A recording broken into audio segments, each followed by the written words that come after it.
Welcome, everyone, and thank you for spending a part of your day with me today.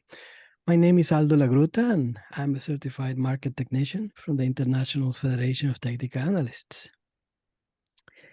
Today, I'm going to give you an introduction to the RSI, an indicator I believe to be complete in itself.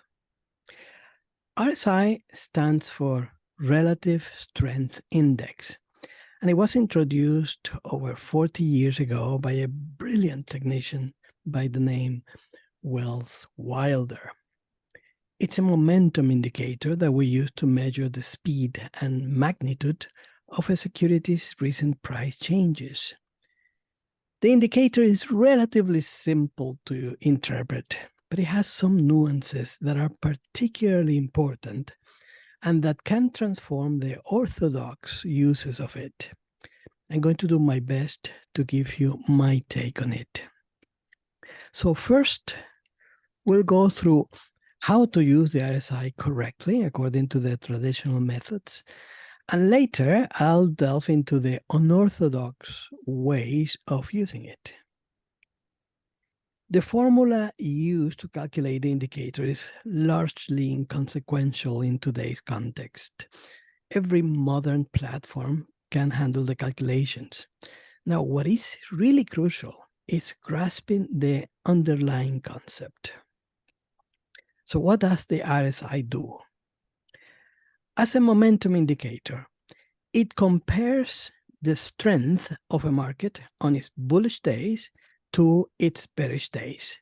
This gives rise to the term relative strength.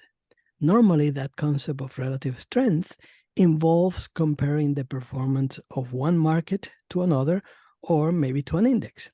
For instance, if stock A has risen 10% in the past year, while the broader market index has risen 5% only, then the stock A has shown relative strength. But that has nothing to do with what the RSI does. However, both the relative strength and the relative strength index, or RSI, involve comparisons. The thing to understand is what the RSI compares, and this can be a lot more important than knowing how to calculate it. Again, RSI focuses on the strength of a market during bullish and bearish days. Relative strength measures the performance of one security relative to another, or maybe to an index. As an oscillator, the RSI fluctuates on a vertical scale of 0 to 100. Movements above 70 are considered overbought, and movements under 30 are considered oversold. And so, exactly as any other oscillator, it works best in trading ranges rather than trending markets. That's probably one of the most important messages you need to remember when using the RSI. Traders try using the RSI indistinctly of the face of the market. Then, of course, the RSI doesn't perform as well, because the RSI is not a trend following indicator, but it's an oscillator. So it works best on markets that are ranging. Traditionally, RSI is considered most insightful when it reaches its upper and lower extremes, and that is because it's an oscillator. Welles Wilder initially used a 14-day period and described the relative strength index, or RSI, as, and I quote, a tool which can add a new dimension to chart interpretation when plotted in conjunction with a daily bar chart, and end quotes. I could not agree more to that statement. It is important to consider that Wilder designed the RSI during a pre-computer era. Hence, the calculations were made by hand on a day-to-day basis. So that made things a bit more difficult. Today, we can easily apply it in any time frame and or perhaps lengthen the time period and making the oscillator smoother or narrower in amplitude. The shorter the time period, the more sensitive the oscillator becomes and the wider its amplitude. For instance, if we use a 9-day period, we'll have a greater amplitude than if we use the original 14 period.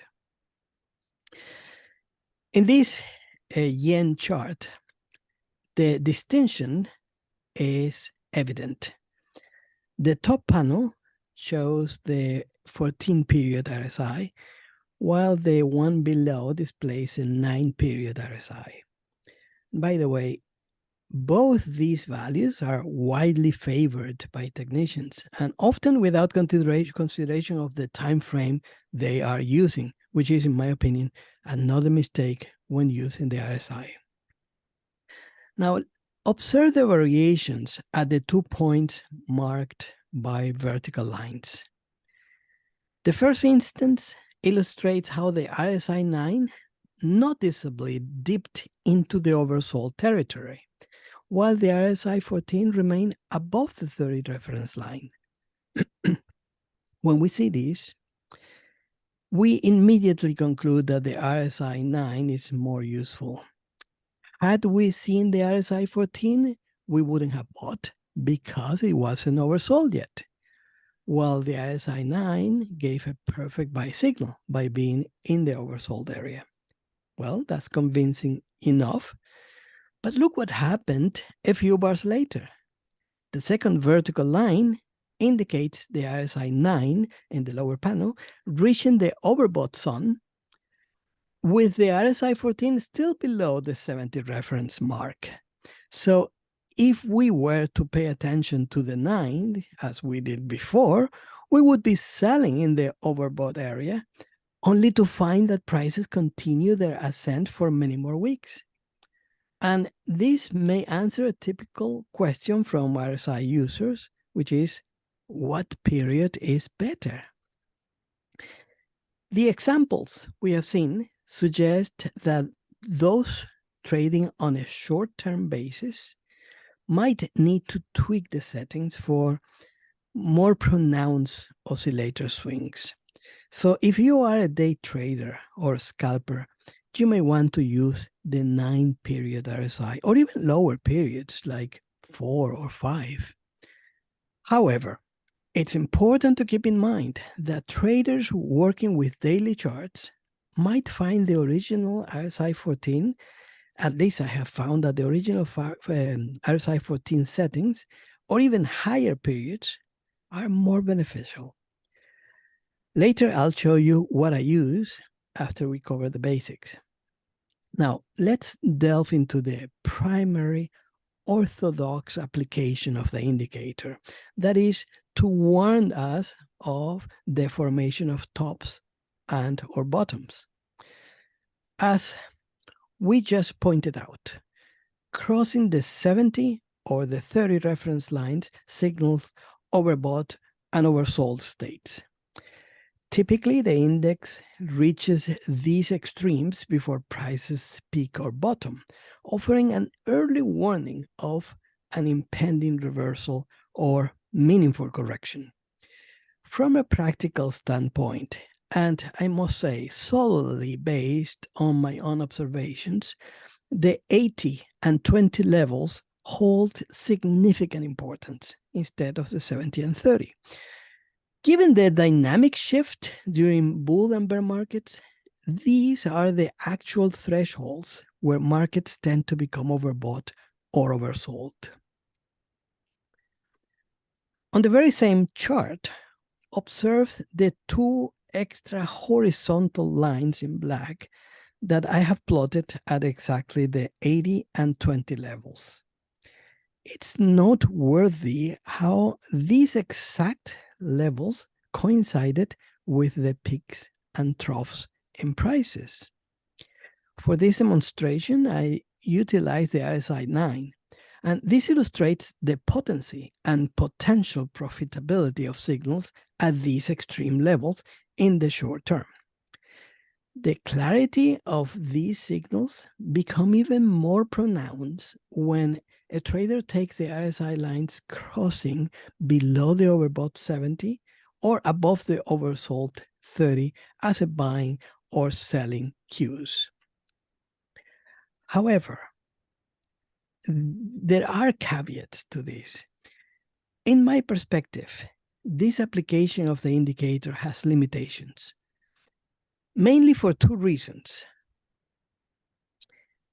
The first one is that not every market peak or troughs, or maybe not all of those peaks or troughs are paired with the RSI readings surpassing either Wilder's recommended reference level or my favorite recommended levels, which are the 80 and the 20. And secondly, because not all elevated readings signal genuine market peaks or troughs. So what's my take on it? Well, these two reasons alone render it unwise to solely rely on the RSI for pinpointing market extremities. So my advice, don't use it this way. Unless you pair it with other indicators and analytical methods, then don't use it this way. When you actually use other indicators and maybe better analysis, and then use the RSI to confirm those analyses or those other readings, then the RSI becomes very useful with the overbought or oversold markets, and they can significantly enhance our market analysis and decision-making process. Now let's make a quick summary of what we have said. The indicator will rise as the number and size of updates increase, and it will fall as the number and size of down days increase.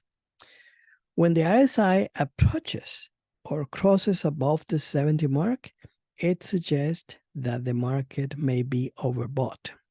And similarly, when the RSI dips to or below the 30 mark, it implies a potentially oversold condition. These thresholds are traditionally used to signal that the market may be due for a reversal or correction, but traders should use additional indicators and analysis to confirm these signals, as they don't guarantee immediate market turns. So far, that's all we have covered, and it gives you a good impression of my take on the RSI, at least when it comes to the first orthodox use of it, as recommended by its creator. However, I feel I must be more insistent upon the risk of using the indicator this way, because I see far too many traders misled by the improper use of the RSI. On this dollar chart, observe the two vertical lines indicating very key moments in market behavior. The left line marks an overbought situation, confirmed as the RSI rose above the 70 reference line, probably even up to the 80. And that preceded a 10-month decline in prices. The right line pinpoints the moment when the RSI fell below the 30 line, signaling an oversold condition. That's kind of amazing, isn't it? When we see a chart, an example like this one, we immediately think we'd better use the RSI this way. And don't take me wrong, examples like these are seen very, very often. So should we use these conditions of overbought and oversold to sell and buy? Well, not so soon. The reason is because, as it is the case with any other oscillator, the RSI indicator can announce and stay in the overbought region for extended periods while the market is in an uptrend. This is the exact same chart of the daily dollar index, but I moved it a bit to the right to show you the many times the indicator announced the overbought conditions before the one we saw was hit. It started on March 2022, and it continued doing so in April, then again in May, then in July, before finally prices hit the top where the vertical line is, which is the same line that you saw on the previous chart. So you can see the disadvantage of this. And the opposite is also true.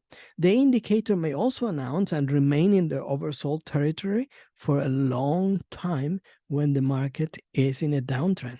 So it becomes imperative to learn to use the indicator within the context of the prevailing trend and other analytical tools.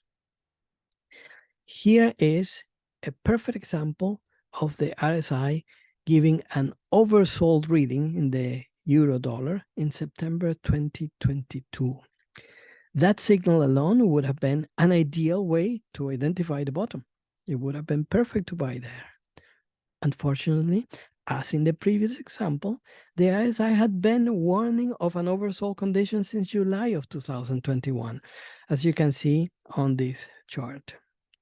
The vertical line is when the euro finally bottomed, as seen in the previous chart. Again, it becomes evident that this way of using the RSI, although effective in certain occasions, it can lead to disappointments and severe losses when not used in the context of the prevailing trend and other forms of analysis such as Elliott waves. But don't be disappointed just yet. Luckily, that is not the only way to use the RSI.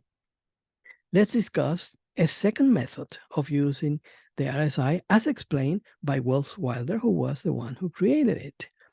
This second method is a lot better in my opinion, and it would certainly be worth your attention.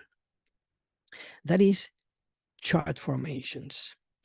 Often we can see in the indicator formations that may be invisible in the price chart, or that can be seen first in the indicator, but they appear in the price later on.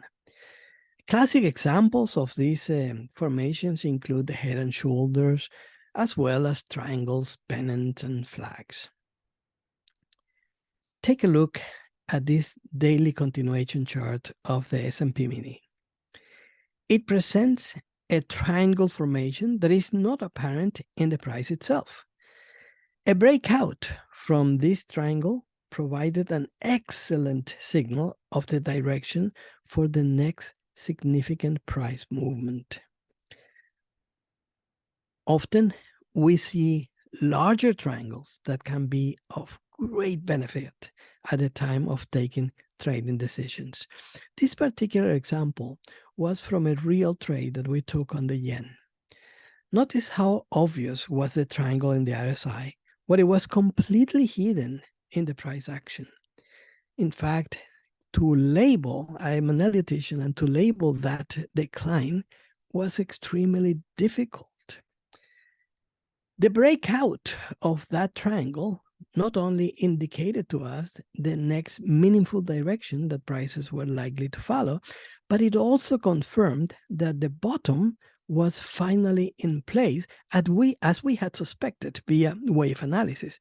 But to be honest, we were in desperate need of technical confirmation because we had thought the bottom to be in place several times before. So we needed a technical confirmation that it was indeed in place. And so that happened. Once the RSI broke the converging trend line to the upside, we were able to enter the long-term position in this pair that we wanted to, and that also proved to be extremely, extremely profitable.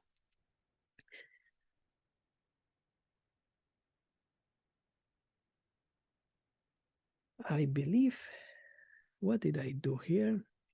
Apparently, my apologies. Okay, I think I was clicking everywhere. Okay, another typical and effective pattern we find frequently on the RSI is a head and shoulders. Here is a slide with the drawing of a head and shoulders. It basically appears to be like three mountain tops, or maybe like the head and shoulders of a human. where the top is the head, of course, the left is where it says left shoulder, the right says right shoulder. The connection between the two lows in between the shoulders and the head becomes the neckline. And that line is necessary to be penetrated before we can confirm the head and shoulders as in place, or in this case, the top as in place. Now let's look at a chart. For some reason, this is not clicking. Allow me for a second because I don't want to be clicking everywhere again.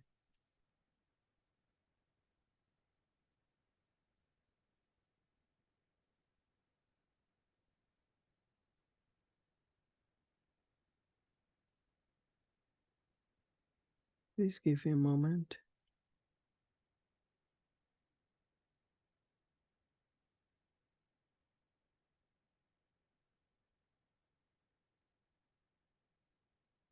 Okay, I am having difficulties here to get out of this slide somehow. David, if you could help me here, assist me with how to get out of this slide, or perhaps even stop sharing and then start again, because for some reason it's not working.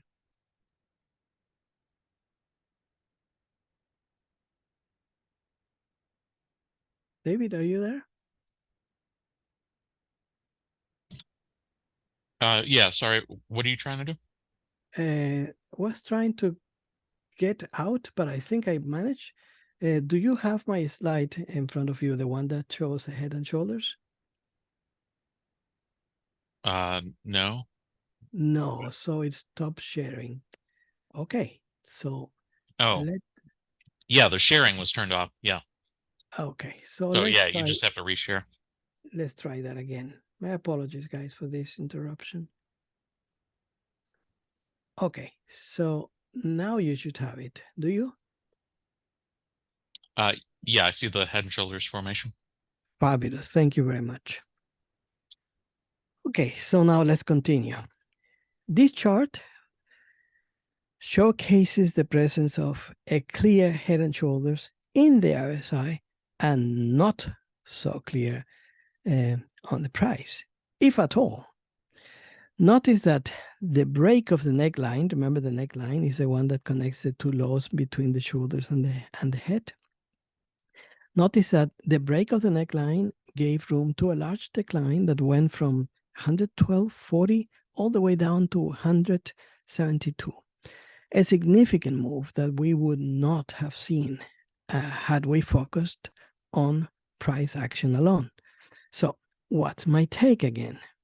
Well, these examples clearly demonstrate that the second methodology traditionally applied to the RSI tends to be more effective, more reliable, and practical for trading purposes than the first one. The initial approach aims to identify overbought and oversold levels as a warning of potential tops and bottoms. But we demonstrated that it is not reliable, right? That's not the case. Therefore, we highly recommend embracing this second system, which focuses on identifying chart formations with the aid of the RSI for a more robust trading strategy. Even if this were the only way to use the RSI, it would be more than worthy to add it to your charts. But the indicator gives us a lot more. So we have covered the use of the RSI to identify tops and bottoms and concluded that that was not really reliable. At least that's not something that I would recommend you to use. We also learned how to recognize chart patterns that are visible in the indicator and invisible in the price data. Now, let's delve into the third and fourth most common uses of the RSI, that is failure swings and divergences. The reason why we're looking at them together is simply because while Wilder describes them as separate, the truth is that they are very connected, and at times they're pretty much the same. Failure swings and divergences are extremely useful to identify market reversals in a way that is much more effective and reliable than the simple overbought or oversold readings. As you can see in this figure, this is a top failure swing. It occurs when the RSI is above the 70 reference line. You can see the 70 on the left on green, and that line would be the 70 reference line. When the RSI moves above that, when let's say that the RSI is an uptrend and it moves above that 70, turns down, but usually not below the 60, although these levels are not precise, but you have to keep it as reference that when it comes down, it doesn't go below 60 or all the way to 50 or anything like that. And then it goes back up. However, on its way up, it fails to exceed the previous peak. Thereafter, comes back down and breaks the previous trough. And that is by itself a sell signal. So you can see where the RSI broke the previous low that was left when it tried to come down to the 60 reference line. The breakout of that represents a sell signal. And these are usually very good. A bottom failure swing is exactly the opposite. It occurs when the RSI is in a downtrend and then prints below the 30 level. Then it bounces up to below the 40 in this case, and then attempts to go back down.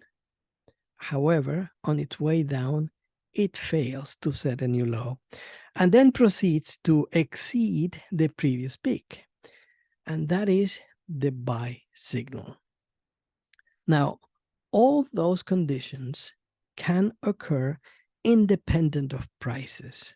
In other words, a top failure swing can be formed even if prices don't make a new high, while the indicator produces the failure swing.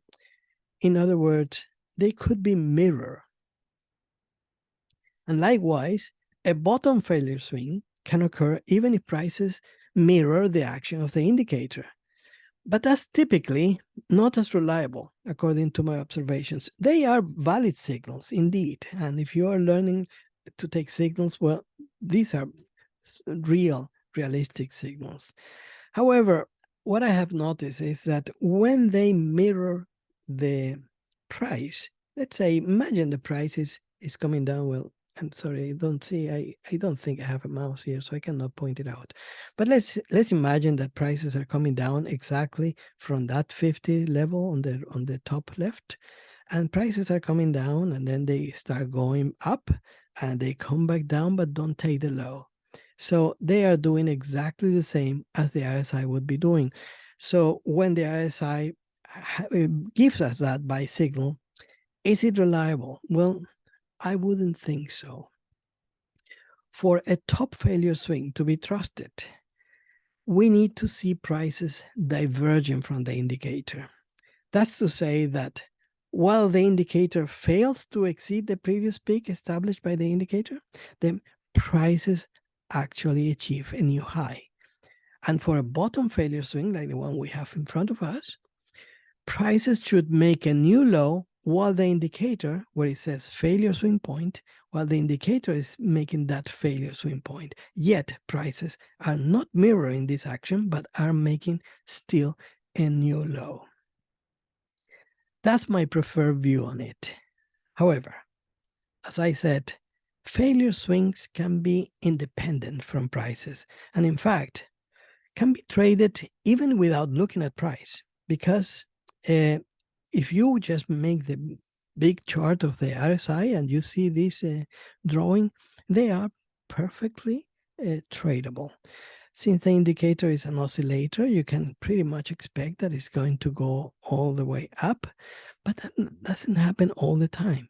So if you use this type of signals that are mirroring prices, you have to use them as momentum signals, as moments to actually come in and out of the market, but not as ways to indicate that indeed an important bottom or top, and let's say an important extreme in the market has been formed.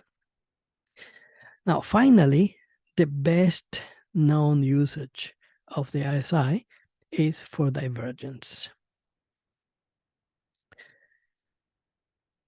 Wilder himself considers divergence the single most indicative characteristic of the relative strength index. Now, what are divergences? Very simple.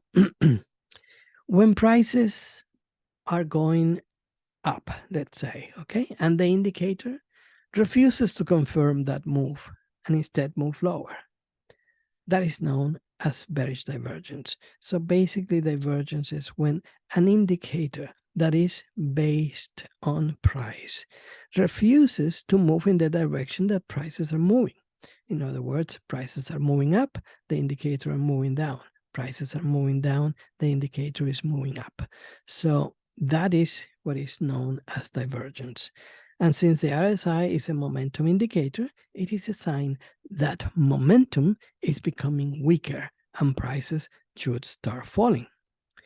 What you have in front of you is a chart of the S&P Mini featuring a bearish divergence. You can see how prices were going up and made a new high where the trend line, the red dotted trend line is. They made a new high, but the indicator failed to go higher and it actually went lower than prices did. That is bearish divergence. And as you can see, that gave place to a large decline thereafter. Remember, this is a daily chart. And the opposite is also true. When prices are going lower and the RSI is going higher, then we have a bullish divergence. This one is a daily chart of the S&P Mini again. You can see where the trend lines are, how prices were making a new low while the RSI failed to go lower than it went during the first low. So it produced a bullish divergence that sent prices higher. Obviously, people buy when they see a bullish divergence and sell when they see a bearish divergence. Once again, using divergences alone without the aid of other technical tools can prove to be extremely dangerous. So trading divergences is highly recommended when they coincide with an Elliott wave count. You are familiar. Let me try to move this. I'm going to stop sharing and then start sharing again, but a different, so I can show you my chart, okay? So give me a second.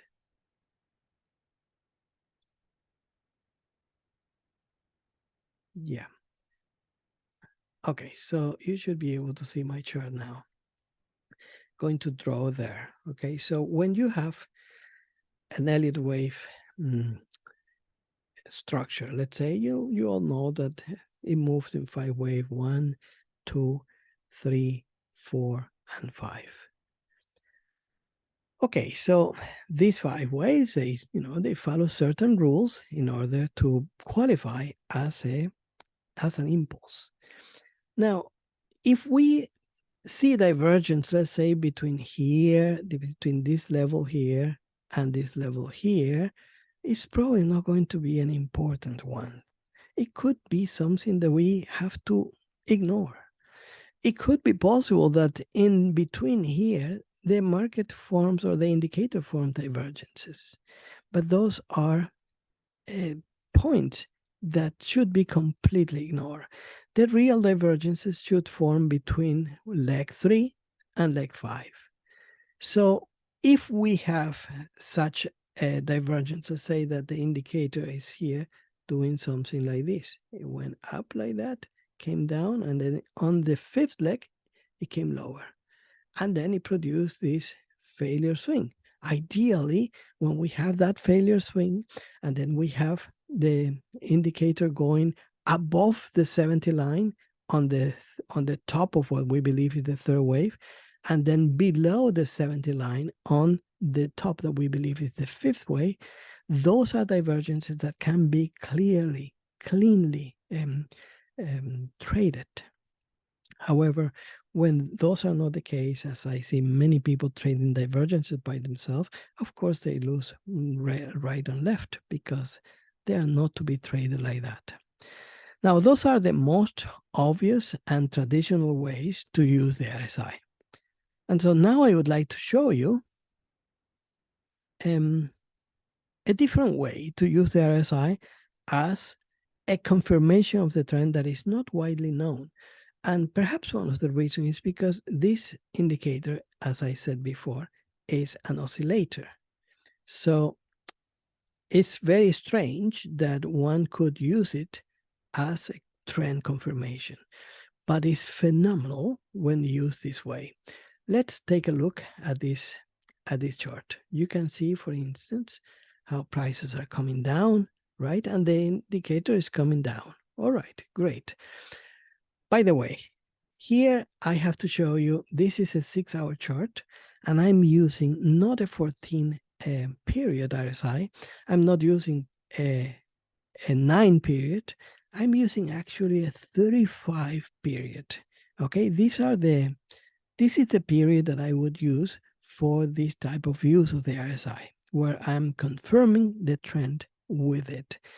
And these confirmations tend to be extremely accurate, so they are extremely tradable. So for instance, in this case, well, prices are coming down, the indicator is coming down, it's all the way here to the oversold area. It goes back up as prices go back up and penetrates the 50 line. So it doesn't tell us anything. Some people say that the penetration of the 50 line by itself is a buy signal. I wouldn't recommend you to do that.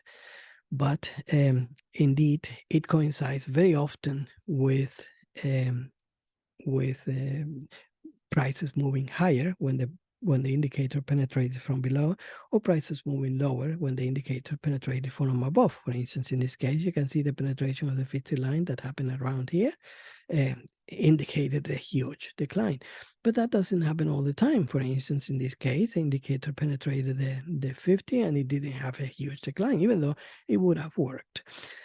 Now, let's say the indicator penetrated the 50 line here, but it went back down. And notice that it didn't hold the 50 line. In fact, it went up the 50 and came below the 50 again. So that leaves the downtrend intact. The magic starts when the indicator moves above the 50 line, in this case, as prices are moving higher. And then when prices, you all know, prices don't move in only one direction. When prices start producing that correction, that small correction, the indicator holds the 50 line. This is the most valuable signal. This is the most valuable moment in a trend change, because yes, here the trend changed, and of course it was clearly indicated by the fact that the indicator penetrated the 50 line. But as we discussed, it can go back down and back up and back down. So how do we know that the trend that has been down here has changed to an uptrend? Well, the only way to know that is by waiting until the indicator actually finds support on the 50 line. Okay, so at that point, notice that from now on, every decline should keep the indicator above the 50. Any decline that goes below the 50 would indicate that, well, it's not time to buy anymore. But while the indicator remains above the 50, we can actually buy the market, even though in this particular case, we may have been thinking that the market is about to collapse because we have an A, B, and probably a C.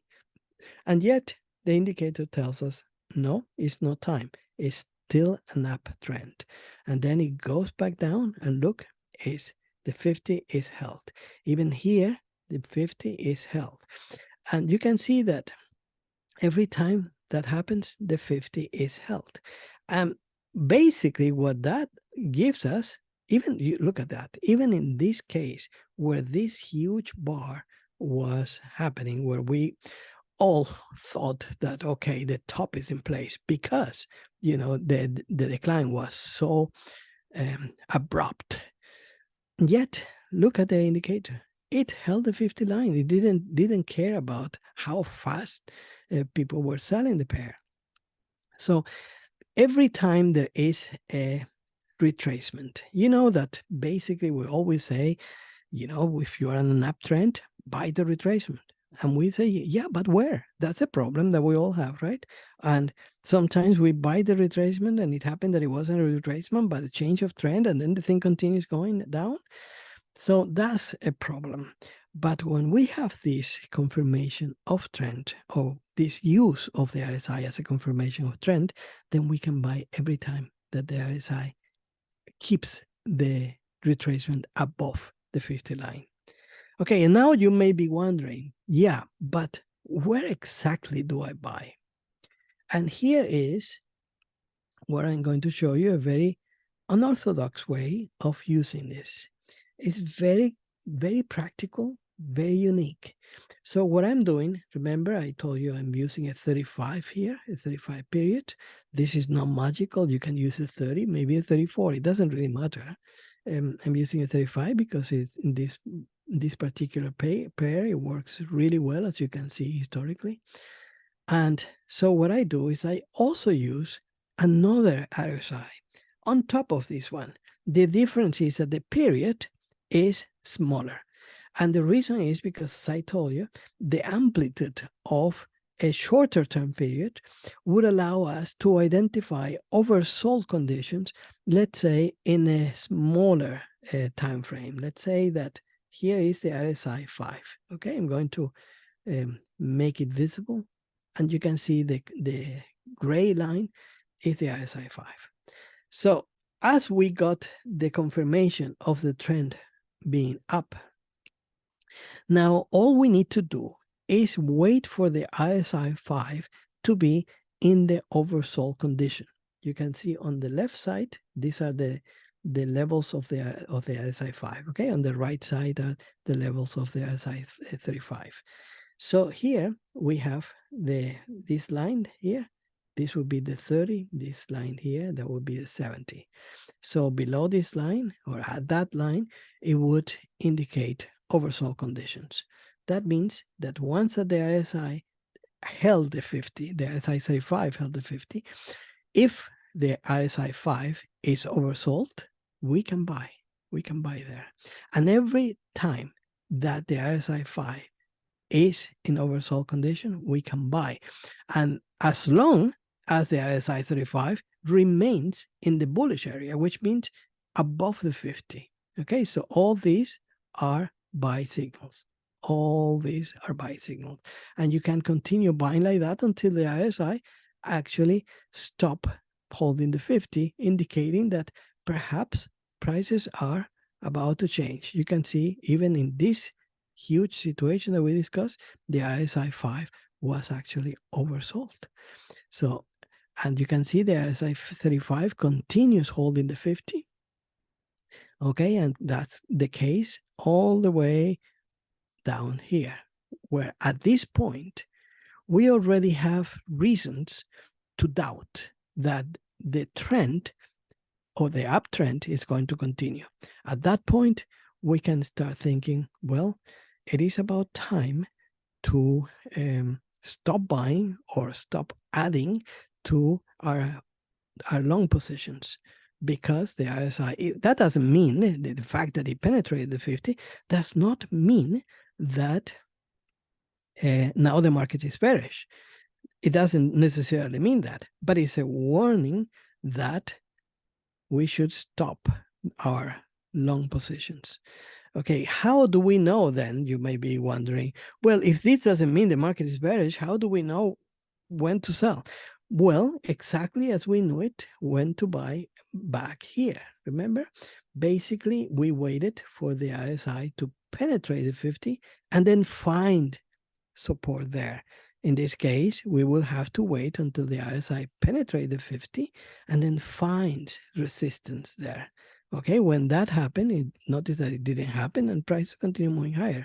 So if the RSI would have gone down here, and then when it goes up, finds resistance at the 50, then that would have indicated that the trend has changed and now we could start selling instead of buying. So let me check if by any chance, I don't know where to check actually, if by any chance you guys have questions, and I'll be more than happy to answer your questions. In the meantime, I'm going to go back to the presentation I had before. Okay, I am not so sure what you are looking at. If you are looking at, let's see,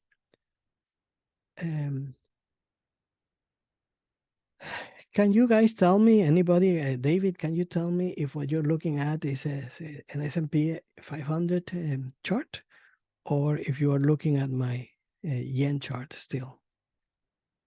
I just don't know. It's the yen chart. It's the yen chart. Okay. Then I have to, my apologies for being so unable with this thing.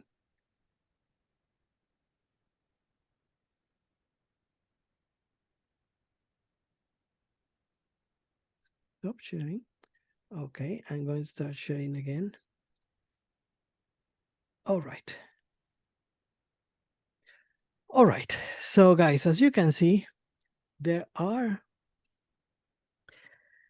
really clever ways to use the RSI that are not typically known and that I cover in our yet to be released RSI Mastery course. We have actually not released it yet. And here's the good news. You can get the RSI Mastery for free when you join the Technical Analysis Mastery program. So let me tell you in a few minutes, because I know I'm running out of time, what the Technical Analysis Mastery is all about and what it can do for you. Basically, this is an in-depth program that covers the most effective tools of technical analysis. So you can learn how to trade profitably and completely independent from gurus and advisors. It includes from basic Ichimoku cloud strategies to the most sophisticated Elliott wave analysis, from trend lines to moving averages. And it also covers the most essential indicators any trader and investor should master, like the MACD or any oscillator. So technical analysis mastery is everything every trader should have, study, and master. You get close to 150 quality videos that include everything you need to be a skillful chartist and technical analyst. The main object of technical analysis is that of forecasting prices. And with this course, you're sure to learn that unique skill. And since we just made a phenomenal offer for Black Friday, I'll let you check it out yourself. Just keep in mind that we put that page up again for this presentation, so it will only be up for 48 hours.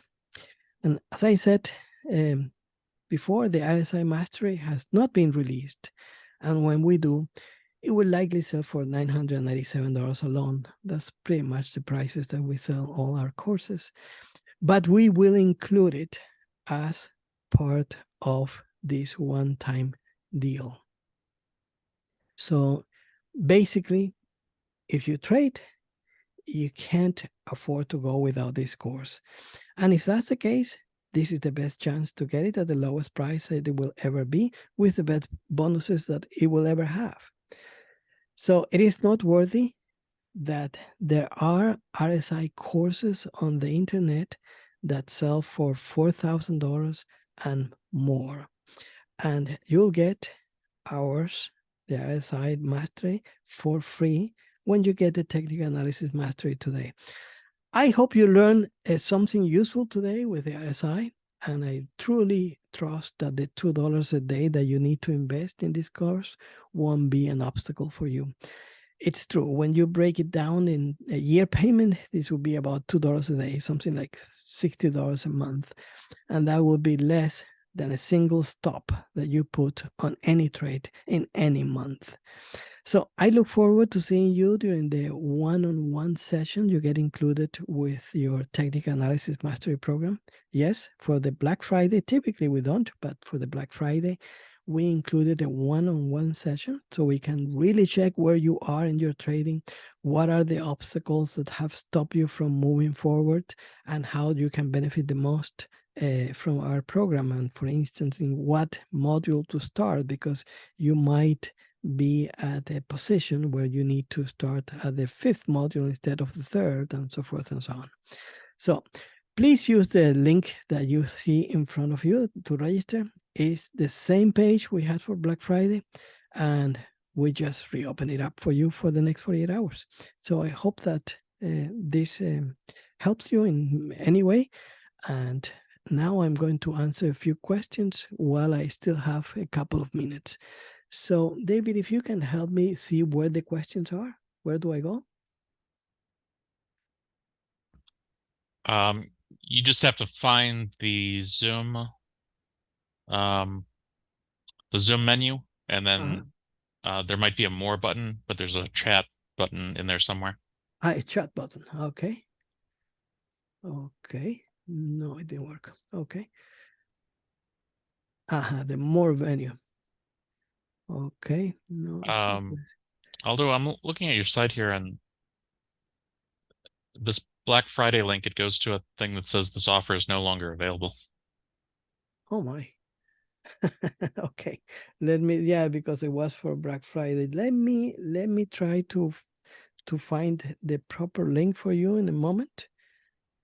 And do you want to just give them your email and they can send you a sure, message if they want, and then you sure. can The get email back will simply be support@technicalanalysisinstitute.com.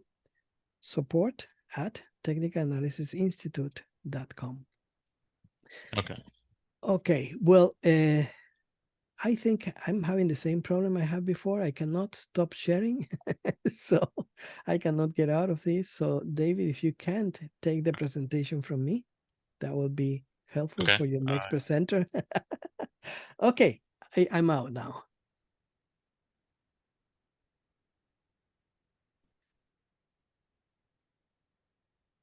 Are you there, David? Yeah.